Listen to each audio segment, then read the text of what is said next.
Growing up in the United States, the only form of racing I feel like we were ever really introduced to was NASCAR, right? We had the NASCAR video games, Total Team Control, NASCAR Heat Series is the newest one.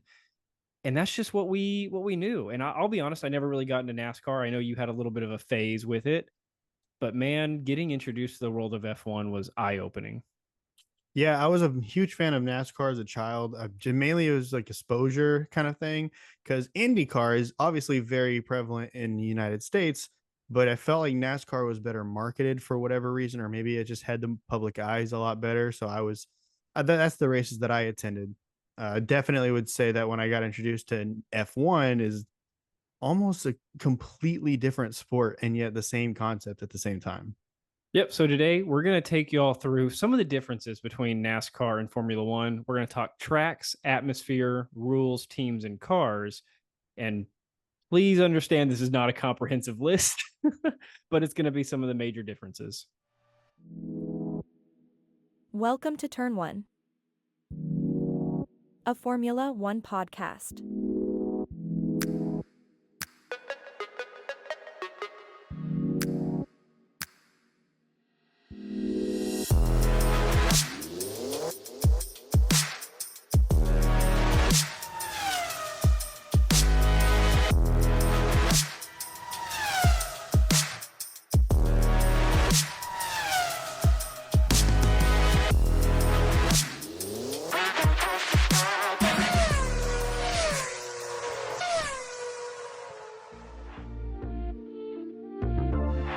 Now entering the grid. Here are your hosts, Thomas and Jeremiah. Welcome to Turn 1. We're your host, Thomas. And Jeremiah. So like we said, we're talking NASCAR versus Formula One. Obviously, a lot of major differences just from a visual standpoint. We'll get to some of those. There's a couple behind the scenes things, though, that not every fan might be aware of. So hopefully we can cover that in this episode as well. We're going to start with tracks because this is probably what got me the most excited about Formula One. If you're watching NASCAR, what's the common joke? What do the cars do for 4 hours? Make left turns. Make left turns. And the other joke is you watch it for the one time someone makes a right turn. Oh, no. But it's a lot of oval racing. It's a lot of slipstream and drafting, which there is a cool aspect to that. Don't get me wrong. This isn't a bash NASCAR session, but it's just your preference, right? Like NASCAR has constant action, whereas F1 has very spread out action. We'll get to that too. I will give NASCAR some credit. They are starting to introduce more irregular circuits, and I really think that's because of the popularity of F1. Yeah, I mean, what was it? I don't know what year that they actually introduced them, but they're definitely running the NASCARs on different street circuits now that are making your left turns, right turns. And then we also saw a NASCAR compete at the 24-hour Le Mans, which that was pretty cool. That Garage 56 car was cool. And you're right. It's different seeing the NASCAR style car like running over curbs and going through grass because you're just not used to that. You're just used to seeing them on pavement going making left turns a whole bunch. Another thing that kind of caught my eye in this, I've always pictured NASCAR tracks as these huge, massive structures, right? Because like we're here in the North Texas area, we frequented the Texas Motor Speedway a number of times. It's huge. Yeah. But the average NASCAR track, and there's some outliers in there like Martinsville and Bristol that are small, but the average NASCAR track is 1.7 miles. Now, theoretically, that is a very large track, almost 2 miles of racing surface. The average F1 track, 3.2 miles. It makes sense just when you like if you were to look at the Google images, like Google Earth, and you're scrolling in on one of the NASCAR tracks versus one of the F1 tracks. The NASCAR tracks, you can, because of the fact that it's an oval, you can pretty much fit it in like a small little section, have a parking lot around it, build a stadium, you're good to go.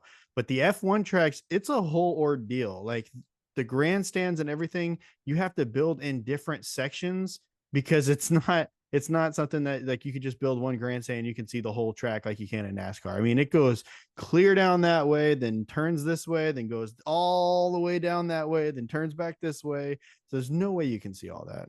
This is touching on atmosphere a little bit, but we talked about it when they go to Austria for F1 or Spa, and they're like ripping through the forests and woods of Austria and Belgium.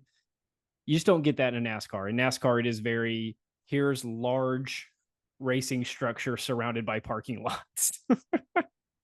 But again, each has their preference. Another thing. So NASCAR is a way higher average speed, and we'll get to that when we touch on cars. But the open oval tracks do allow for them to constantly be racing like in the 180 to 190 mile an hour range, and they don't really have to focus on aero packages or anything like that. Whereas the F1 tracks, it's all about here's an acceleration zone, here's a braking zone, here's where your aero package comes into play, here's where your top speed package comes into play, right? Right. So, I mean, you're looking for different things. When NASCAR racing, you're trying to maintain the high speed as much as you possibly can through the turns. They'll get down to like 160 in the turns. And then when they get back down on the straights, it's 180, 190, 200, etc. But they're playing a different game versus an F1. I mean, if you talked, I believe there was an interview with Lewis Hamilton. I can't remember who was interviewed. It was like either Jimmy Kimmel or Jimmy Fallon, somebody.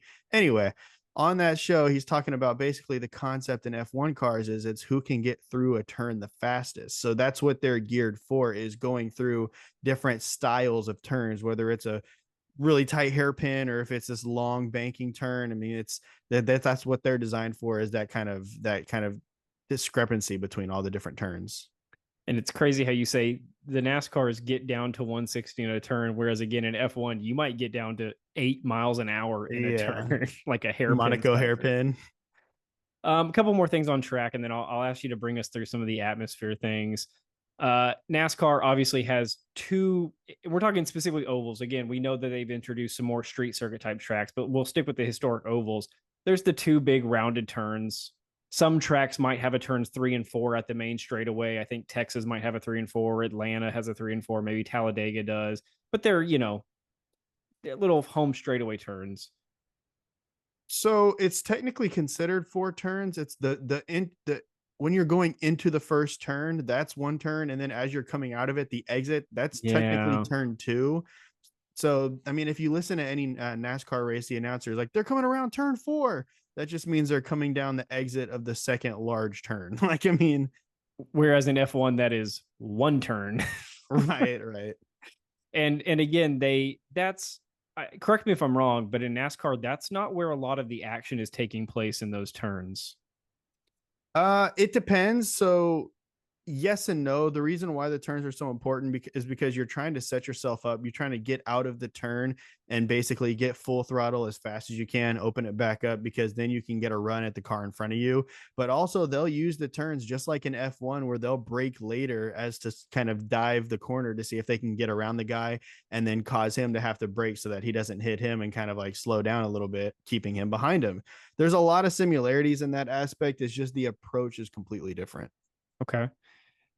F1, I think, as fans get into the sport, you'll hear the announcers use a lot of, I don't know, phrases that are very normalized in F1 racing that you have no idea what they're talking about when you first start, like maggots and Beckett's, and they're going through the Wellington Straight or the Hanger Straight, or they're, things like that, and you're like, what are they talking about? And then by the time you get on maybe season 2 or 3 of watching, and you've watched some races, you played the video game, you've done something like that, you're like, I know what he's talking about.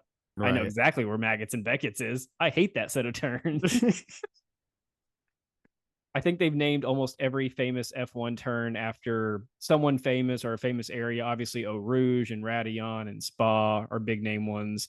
Just a little bit different on how the circuits are laid out. Yeah, it's like you said, NASCAR doesn't really have named corners. F1, it's not always a famous person. That's typically when it's good, because I mean, you have a turn that's named after somebody who's a hero to most people, but then every now and then there's a turn that's named after some dude that just didn't want to sell his land to the track and held out for longer than anybody else, and so they decided to name a corner after him or something ridiculous like that. But that's part of the story, part of the ambiance, the atmosphere of the track. The old Tarzan turn at Zandvoort. Yes, sir. You knew which one I was talking about. Okay, last thing I have on tracks is, and you actually got into this a little bit on the action in the turns, which I wasn't aware of, but NASCAR doesn't have like designated braking zones other than you're going into a turn and you need to slow down to be able to not fly off the track, right? Like, but you're not slamming on your brakes to get down to sub 20 miles an hour. They also don't really have a runoff area in NASCAR other than, I guess, what you would call the main grass area outside. But that's not a runoff area because you're not supposed to be running off in that area of the Right. track. If you run off in NASCAR, you're hitting a wall to the outside usually.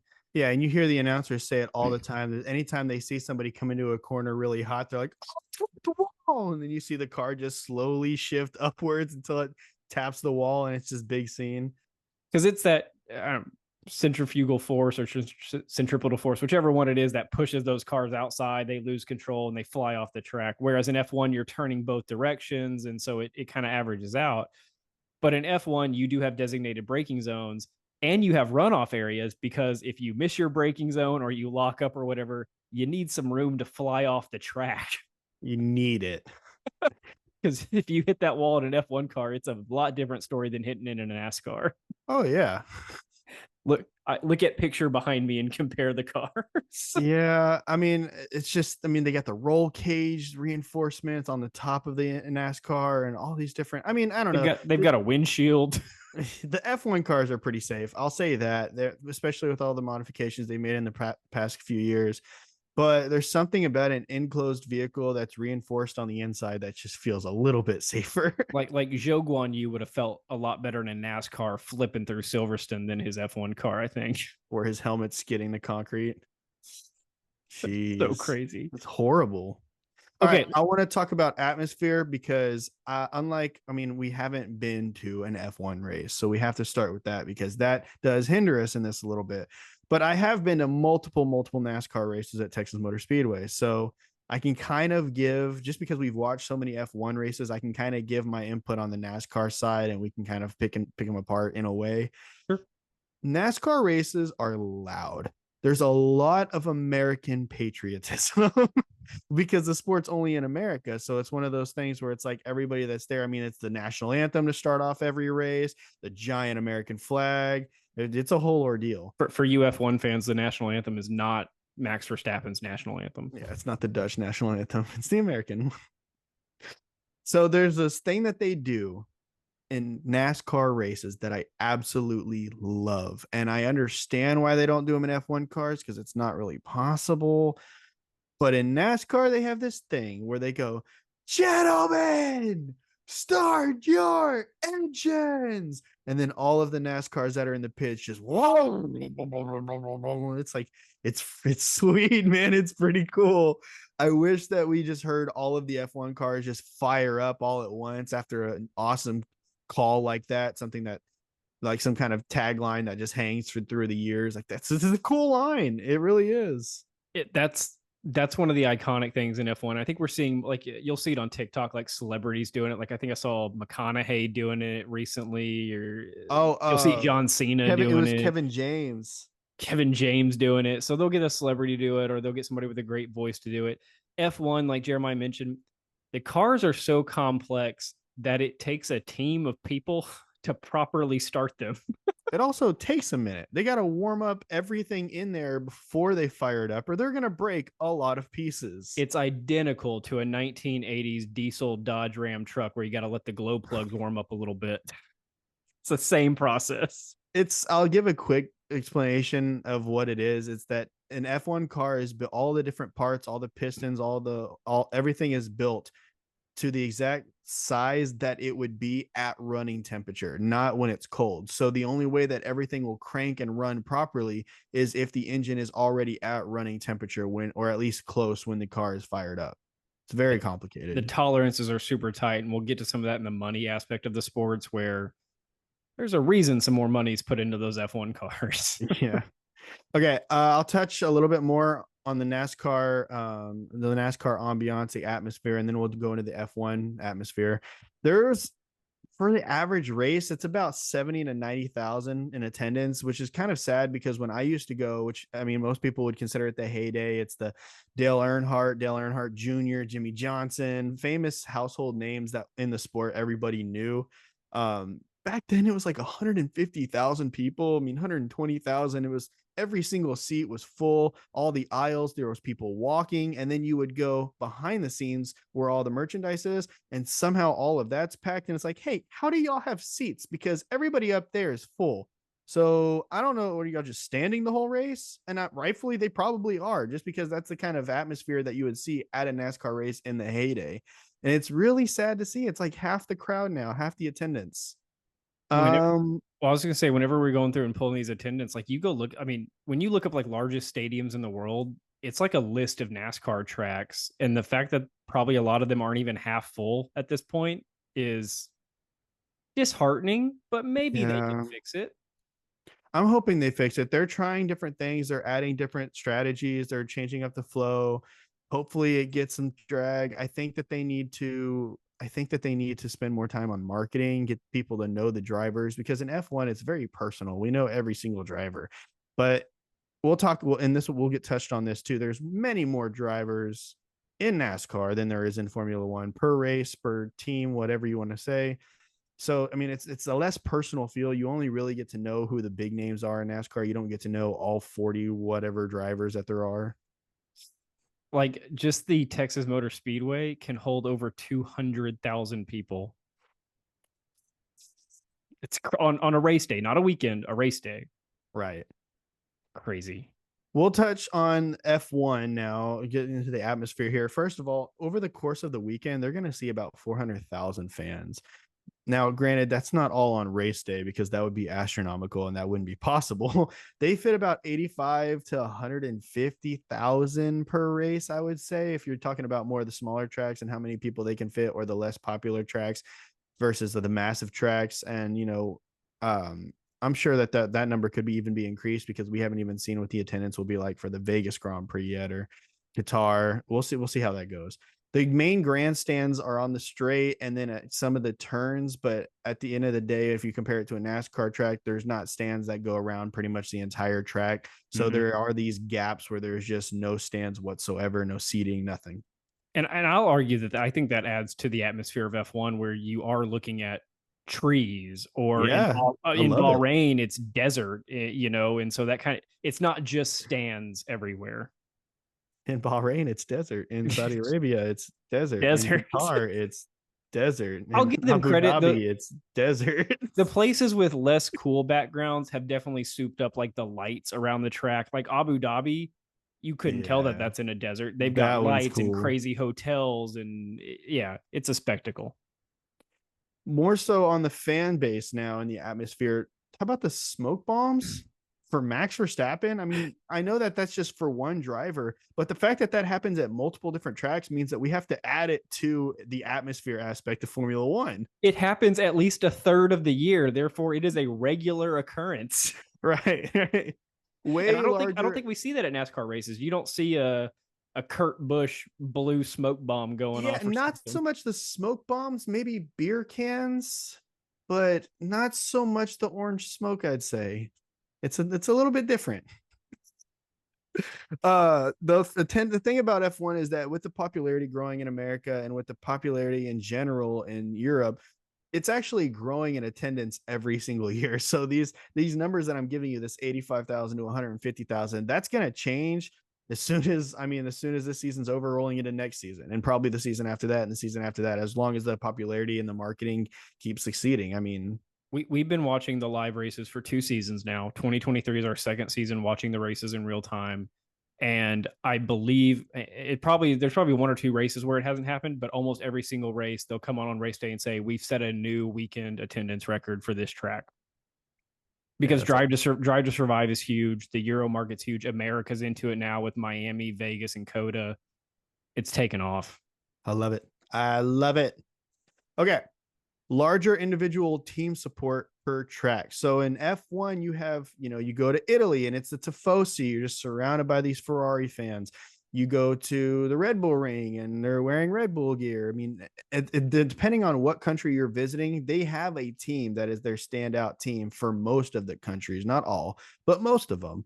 And typically you'll see them widely repped around the track. Versus in NASCAR, it's a little bit different. It's more driver specific. So you'll see a lot of people wearing Jimmy Johnson back in the day, or a lot of people wearing Dale Earnhardt back in the day. Jeff Gordon. It's not like everybody's rolling around wearing Team Penske. Like it's not like that in NASCAR. But in Formula One, you will see Haas, Ferrari. Well, you might not see Haas, but you'll see Ferrari, you'll see Williams, you'll see Mercedes, and then they have the hat, and it's all the team brand. It's all team focused. And again, that like NASCAR there is the team aspect to NASCAR, and it is a huge piece of NASCAR, but people are way more driver focused in NASCAR. Yeah, I definitely agree on that. My final point for this, the action. On a NASCAR track, you have all of these guys starting in a rolling start right next to each other, right behind each other, side by side. It's a different feel just because it's like, yeah, they're all going to go into the turn right next to each other, but that's kind of the norm. That's how every single NASCAR race starts. So that's not where it gets scary. What gets scary is if at one person in the front who's trying to get the pass on the guy in the front so that he can become the leader gives him a light little nudge, and that light little nudge turns into sideways sliding across the track. And then all of a sudden 40 cars are taken out. And I've seen stuff like that happen. Maybe not the entire grid, but I have seen a good 20 cars taken out in one big accident. So the action is insane. The cars are always next to each other at all times. Versus an F1, Max Verstappen will get 30 seconds ahead of the track or of the rest of the grid. And then the front runners, once you realize, oh, Mercedes has a faster car than Ferrari, then they'll get spaced out. Then the middle pack will get spaced out. The guys in the back, like Haas and I don't know, Alfa Romeo, they'll pretty much stay there. There's very minimal passing. Now it has its exceptions. There are tracks where passing is very prevalent, but for the most part, no. So one thing that we didn't actually include, I think, in the prep for this episode is we talk about team sizes here in a minute, but Jeremiah mentioned, or maybe not, but at some point, the grid size for NASCAR is what, 40 cars on the grid? It was 43. Very recently got put down to 40. And then F1 obviously has a grid of 20. That's varied over the years based on the number of teams, but 20 to 26, somewhere in that range. We've been sitting at 20 for a while. So you have NASCAR that has twice as many cars and half the track size. You are having constant action with that. If you're a fan of hockey, you might remember back when international hockey had a rink that was about 2 times the size of the US rink sizes, and the action was way slower because it was so spread out. And now they've all shifted to US hockey sizes because you put the same amount of guys in a smaller space, they're going to be hitting each other more.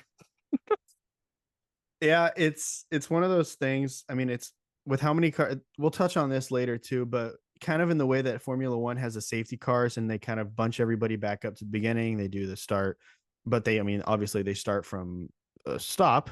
So it's a little bit different, but in NASCAR, they have 3 different phases of the race. And at these phases, all the cars get put right back next to each other. So they're at 3 different occasions. It's guaranteed to be action filled, but also in between the phases, there's not really enough time for the cars to get spaced out. So they're just right up on each other for the entirety of the race.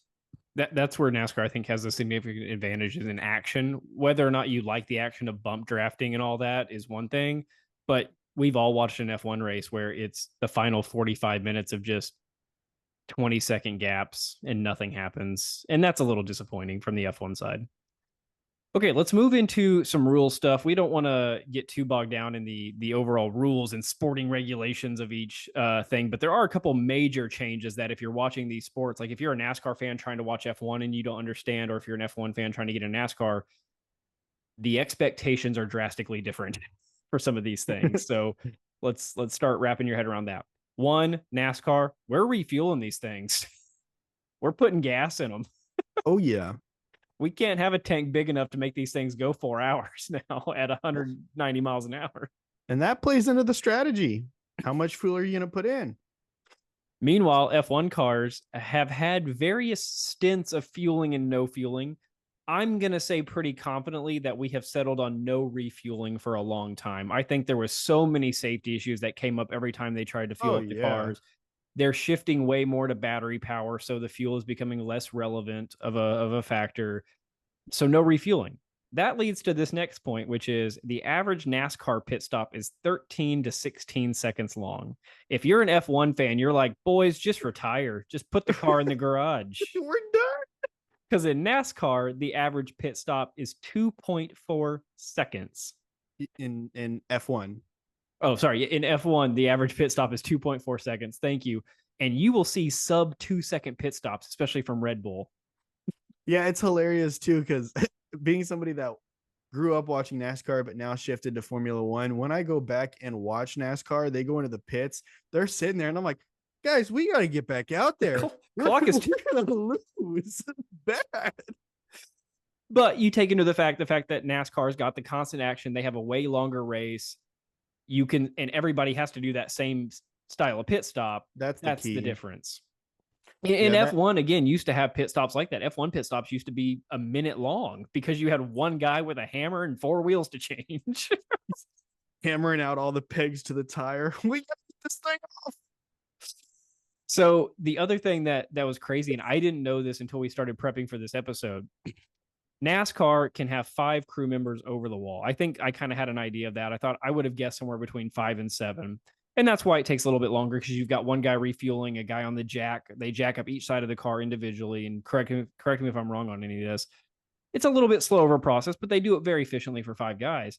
F1 has no sporting regulations on the maximum number of crew members you can have working on a car. From our research, the average in 2023 is about 12 members. You've got 2 to 3 guys per tire, jackmen and people rolling away the tires. Yeah. I was giving this some thought in NASCAR because this is the part that's kind of confusing. You say that 5 guys are allowed over the wall. Here's where that doesn't make sense. If you have one guy on the gun, one guy moving the tire, or I believe it's one guy does the gun, takes off the tire, and then rolls it away, and some other guy takes it off, and then he grabs the new tire, puts it on, and then the guns it back on. That's 2 guys on one tire, and then that's front and back on one side with one guy on the jack. That's all 5. Then jack guy lets it down. All 5 members run to the other side, jacks it up, front and back. Where is the refueling? I don't know. How do they? Maybe it's the fact that whenever you're a kid, you don't really spend a lot of time watching the pits. Maybe they have one guy just hook up that giant tank while they go do another job. Yeah, the guy that wheels a tire off, he just throws the hose in the tank and then goes and grabs the tire and comes back when he's done and pulls it out. That's an audience question. If y'all know how they get this done without us having to go watch a NASCAR pit stop, let us know. Well, we can easily YouTube a video of it. I think I'm going to be going to the Texas Motor Speedway race now just because of this whole. To see. I'd be interested just to see. So again, F1, no regulations on how many pit stop crew. There is diminishing returns on that. You can't have 40 guys out there and have a way better pit stop. Like, it's not going to work like that. There is a max number that they're probably finding is 12. This is by far my favorite thing about Formula One, and what I think ultimately separates it from the pure racing excitement versus NASCAR. Standing starts. So NASCAR has gentlemen start your engines, but that's not when the race starts. They go out, they roll under a flag and a pace car, and they get the race going under a rolling start in NASCAR. In F1, you put all 20 guys in their grid spots. You do a formation lap, they get to heat up their tires, find some issues, all that good stuff. But then they line right back up in those spots. They stop, the lights start coming on. 5 red lights, it's lights out and away we go. And I will put lights out and away we go right up there with gentlemen start your engines. Oh, I'd 100% agree with that. It's one of those things where, as a NASCAR fan growing up, it was really wild to see when I started watching F1 and you just see all 20 guys right there on the grid, one, just lined up. And then it's bing, bing, bing, bing, bing. And then boom, all 20 guys just take off for the same turn. Is ridiculous. And then that instant wear of the engines, and it's by far way more dangerous than a rolling start, 100%. But it is by far one of the coolest aspects of the sport. Absolutely. Standing starts are where it's at. And that's why I'm always a little bit disappointed when they do like a safety car rolling start. When it's raining and stuff. Going back to Australia of this year, Australia had 3 standing starts done, and they were all disastrous. All of them. They just kept doing it. Talking to you, Alpine. They just kept doing it, and we're like, all right, well, I'm here for it. This one didn't work. Maybe we can do it again. The biggest thing as far as rules go, and this is where you could dive off into a rabbit hole that would last 3 hours, which we're not going to do. but the origins of the sports are different. And ultimately NASCARs were built with stock cars in mind and how to modify them, right? We'll get to the origins of that under the car section, but they were built with everybody being on a relatively level playing field. The barrier to entry financially is a little bit lower, and everybody has essentially the same car with minor tweaks here or there. Formula One was built on the principle of who can build the best car from scratch. Early F1 days, the cars were drastically different. Over the years that they've implemented regulations for safety and performance, the cars have started to look a little bit more the same. But when you get in on a micro level and you stop looking macro at these cars and you zoom in on them, they are still drastically different, way more different than the NASCAR grid is going to be. Yeah. And I think, did you want to cover the origin of them right now, or did you want to save that for the cars? We can do that now. That's fine. Because the origin of NASCAR is by Yeah. far one of my favorite things is. I've ever heard in my life. I've known this for a while, but I guess we've never had a podcast, so we could never really talk about it to anybody. But NASCAR was started by bootleggers who were trying to have fast cars because they needed to get away from the cops. Now, these bootleggers were friends, so they would get together. And one dude was like, I could beat you. And the other guy was like, I don't think so. So they lined him up and gunned him, and NASCAR was born. That's the greatest story I've ever heard. It's the most American thing ever. I can outrun the law faster than you can. Well, you have to remember this was in the era of prohibition, so there was absolutely no alcohol whatsoever, and these guys were just making alcohol anyway. So when the cops showed up, it's like, I gotta go. And that's where you get the origin of take a stock production car and soup it up. Yeah, they'd buy their Monte Carlo, their Camaro, whatever it may be, and soup it up, off they go. F1, completely different. Bunch of, I'll say wealthy, that doesn't apply to everybody, but it was a bunch of guys in Europe that were making cars, had decent incomes to where they could do this as a pastime, and said, hey, my Ferrari's faster than yours. Let's race. Oh, we need some rules behind this because we're getting a little too into it. All right, Formula One, the FIA.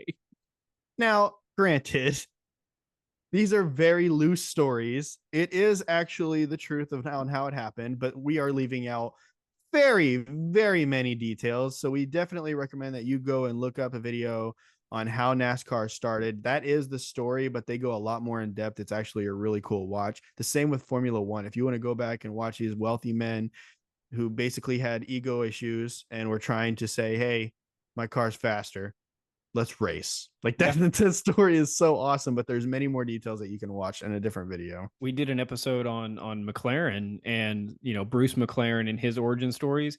Pretty much anytime somebody came into the sport with an idea, some innovation or change happened. And Bruce McLaren was literally the guy that said, I can do this better than all of y'all. We might just have to make a video on the origin story of Formula One. Probably do. I'm surprised we haven't, honestly. Right. Okay, we'll move on. So the average race length, I think I mentioned it for NASCAR, is about 3 hours and 8 minutes. That's a long commitment for guys making left turns. I'm just going to put that out there. That might be where they need to tweak. You see a lot of improvements right now in baseball and football trying to get the game time down because fans were tuning out. NASCAR might need to take a page out of their playbook. F1, I think, has it down. The average race time, as long as it's uninterrupted in terms of like weather delays or anything, 90 minutes.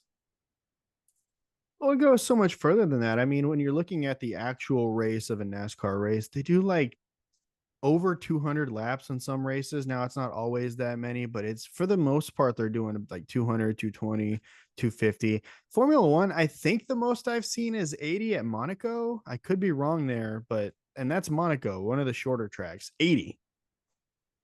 So, yeah. So I think Europe in general has the whole time thing down because soccer matches are 90 minutes as well, whereas our football and baseball games are 3 to 4 hours. Why are our sports so long? I don't know. We got to fix that. It's a problem. And then the last thing on kind of rules and structures, both have 2 different championships they're competing for. There's a drivers and an owners in NASCAR or a constructors in Formula One, but they're a little bit a little bit different. Uh, in Formula One, it started out mainly as the constructors being the primary focus. And I would say in the past 30-ish years, it shifted to the drivers becoming famous and it more being about the drivers' championship. NASCAR has kind of always been about the the drivers. I'll say the teams were the sponsors. They were a way to get the drivers on track, and NASCAR still has that mentality of I'm faster than you, not my team is faster than your team. So a little bit interesting. And we just touched on this in a video where we tried to make sure that people didn't. In our last video, if you didn't watch it, is about Formula One, and basically you need to know what you're watching. And what you're watching in NASCAR is basically who's the best driver, not who can build the best car, because all the cars are relatively the same. Now, obviously, there's going to be some variances here and there, but for the most part, they're the same. All right, take me through teams. Teams. So this is where it gets pretty cool because I feel like I didn't actually take the time ever in my childhood to look up what the teams were in NASCAR.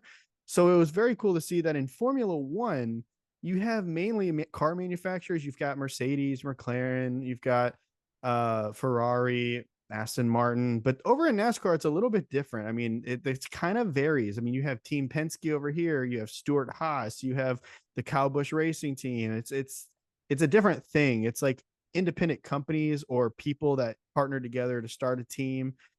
So when you're looking at the sport of Formula One, I feel like these teams have a bigger history, and I could be wrong with that. Just because you're talking about Ferrari, you're talking about Mercedes, you're talking about McLaren. Not only have these teams been in the sport way longer, but I just feel like those are trademark names.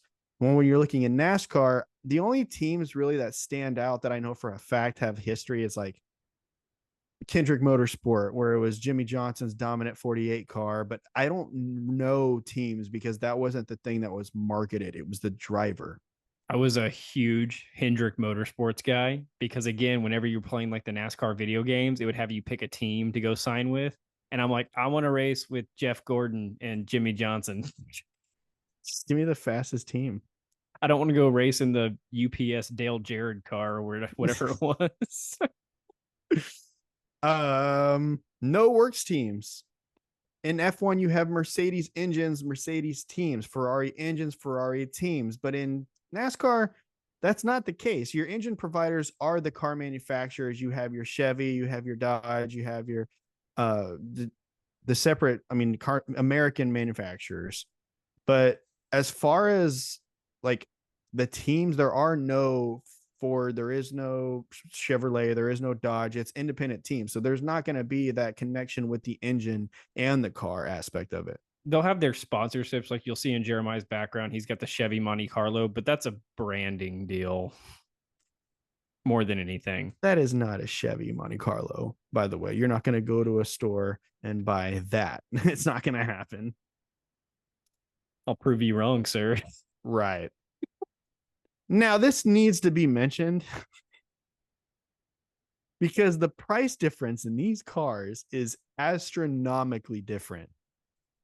Now, right now, in Formula One, they have the cost cap. It's 125 million. I think it's a little bit less, like 123, something like that. Versus beforehand, teams were spending about $700 million in a year. So these cars were, I don't know, $235 million cars, 104. I think nowadays they're like 50, 60, 70. So it's a little bit better just because of the cost cap. But these cars are massively expensive. And that's because that's it. They have those two cars and that's it. And they're trying to get the absolute most possible out of it. Versus NASCAR, the cars are all the same spec. You know what you're going to get. They're only about $25 million. That's still astronomical. That's no way, shape, or form something that I could just pop out right now and go buy. But the cost difference there, if you're talking about a $200 million car versus a $25 million car, is not the same thing. No, and it's really tough to find figures on the F1 car. So there's still a little bit of gray area on what the cost cap hinders you from doing. Right. And whenever you look up F1, like teams aren't publishing, oh, the MSRP on our RB19 is $200 million. Like they're not doing that. So it's really hard to get the information from the team on how much did you spend on this, because really, how much did you spend? Are you talking about just the components prices? Are you talking about the labor to assemble it? Are you talking about the R&D time it took to develop those components? What goes into the price of the car? And you will see figures, I'm not kidding you, from $8 million to build an F1 car to $235 million to build a car, because it's just what counts in terms of building. They're not building a production line of these and ripping off thousands of them. There's two. Yeah, I kind of had the same problem. I was trying to get exact numbers on how much a Formula One car is, but the amount of different numbers that people will throw at you is because people try to take into consideration the rest of the cost cap, which would be extra front wings, extra body panels on this and that, all this other things that might not pertain to the actual build of one car. Like, does your wind tunnel time usage count towards the price of your car? I would say yes, because you had to That's a good develop a point. part in the wind tunnel. And so that goes to building the car. That's a good point. The final thing that I have in terms of how these teams are structured is the team will bring upgrade packages in Formula One. Every single race, you're bringing upgrade packages that's going to enhance the speed of the car, as well as their actual modifications to the car, like the camber and the weight distribution, the brake bias. I mean, you might have, like Ferrari, an entirely new floor or an entirely new wing design that is vastly different than your original one. Oh, sure. And in NASCAR, that's not what you're going to get. It's pretty much just the race modifications for the track that you're going to. We need to add more weight to the left side. We need to change, I mean, whatever it is. Obviously, I'm not PSI in the into all of that. tires. Right. Obviously, I can't list out every single thing that they change. That's not going to happen. I will add in, I still like the cheating aspect in NASCAR, right? Because I think NASCAR is still very much focused on what can we get away with. And I've seen recently a lot of the videos of the teams telling drivers that they need to wreck their car before the end of the race. Have you seen this? No, I have not. So basically, like, you need to smash your rear end up before you come in to be inspected or something like that, because they're making modifications that are illegal, going back to the roots, because they're getting the roots of the NASCAR. What can we get away with to make this thing faster? F1's a little bit different. It's very strict. Like, you can't break the rules. You're going to get caught at some point. You can, but it's stricter, I think, than NASCAR. I think NASCAR still kind of has that open redneck spirit of ingenuity and innovation in it. I think that Formula One may not necessarily be full of rule breakers, but these guys are lawyers when it comes to the fine print. I mean, they will find the workaround to any rule. And in a sense, it's kind of cheating. It's not, it's legal, but it's kind of the same mindset. So I think still, I can't remember the driver or the year or the time period, but one of my favorite NASCAR cheating stories is that in order to get more fuel in the car, you can't just increase the fuel tank size, because they check that kind of stuff. They increased the width of the fuel lines and the length of the fuel lines. So instead of like a 3-foot 1-inch hose, it was a 6-foot 3-inch hose. So it held just that much more fuel. Yeah, and a ton more proportionally when you think about it. And that's all you need to have a competitive advantage. That's ridiculous. Okay, all right, take us through these cars. Last one, cars. These are going to be, I mean, we talked about a lot of big differences, but obviously the cars and the look of the sports, just again, look at our backgrounds that we've got. I've got the Charles Leclerc Ferrari. You've got the old Go Army car behind you. They're different, and that is recognized in what we're doing here. NASCAR has more of a standard car look, right? Jeremiah mentioned, no, you can't go buy that, but that does look more like a sedan than an F1 car does. Well, they're stock cars, and they're supposed to be stock as in like stock off the dealership. So Right. If you actually looked at the outline of a Monte Carlo and the way that it's actually shaped, it does look like that. That is a Monte Carlo. It's just anything steel's replaced with carbon fiber, and the headlights aren't real. Right. Got a spoiler on it. Doesn't have any windows.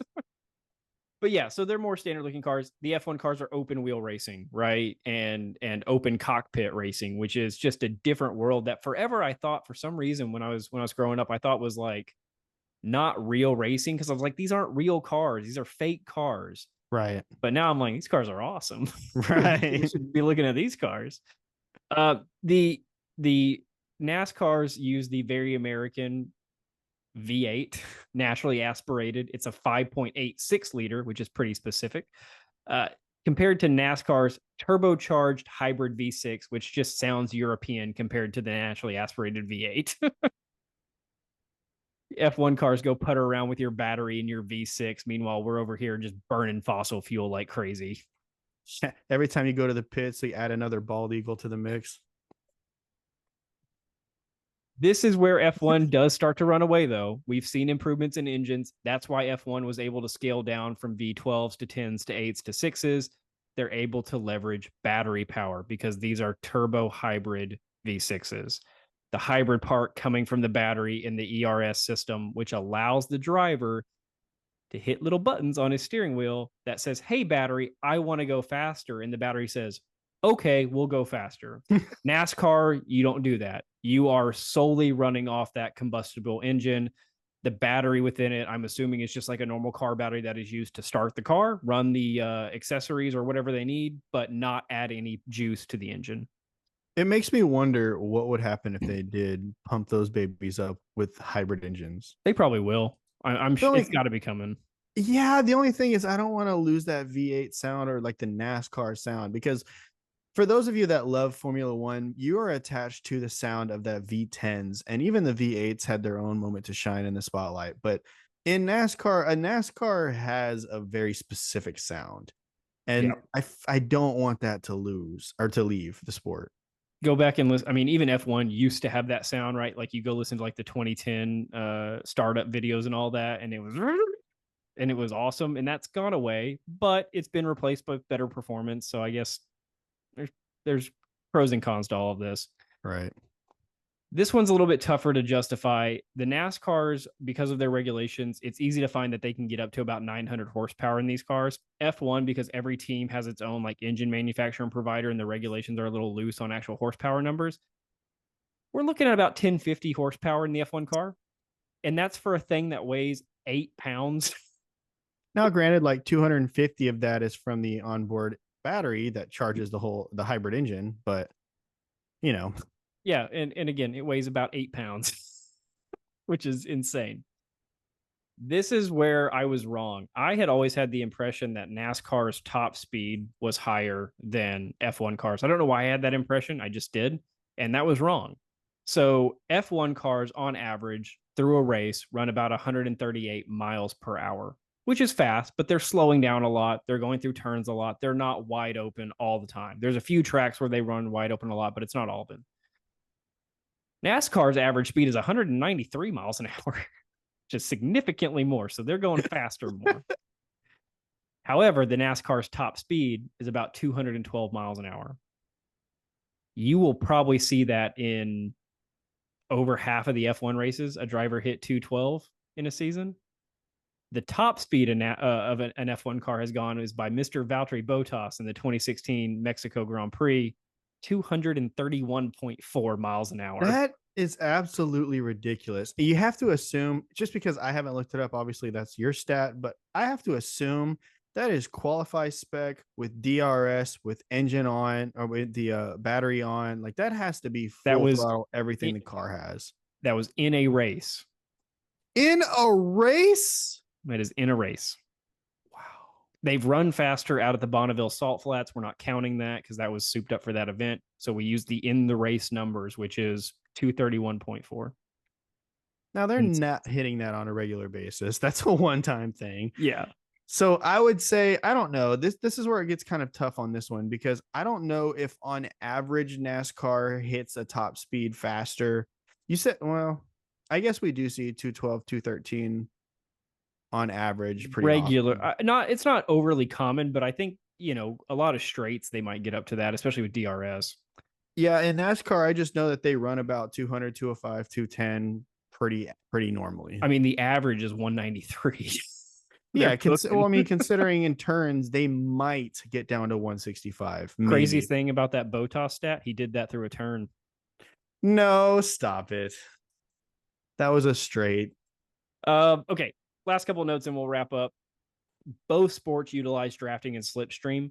They do them a little bit differently. NASCAR, obviously, Jeremiah's mentioned it. They pretty much have a full grid, not every 40 car in the grid, but, a pack of 5, 10, 20 cars running together at a time, all slipping and drafting off of each other. A couple might break off into pairs and do their own thing, but they're all using the aerodynamics of that. And with NASCAR, considering you don't have designated aero packages, you're looking for any advantage you can get.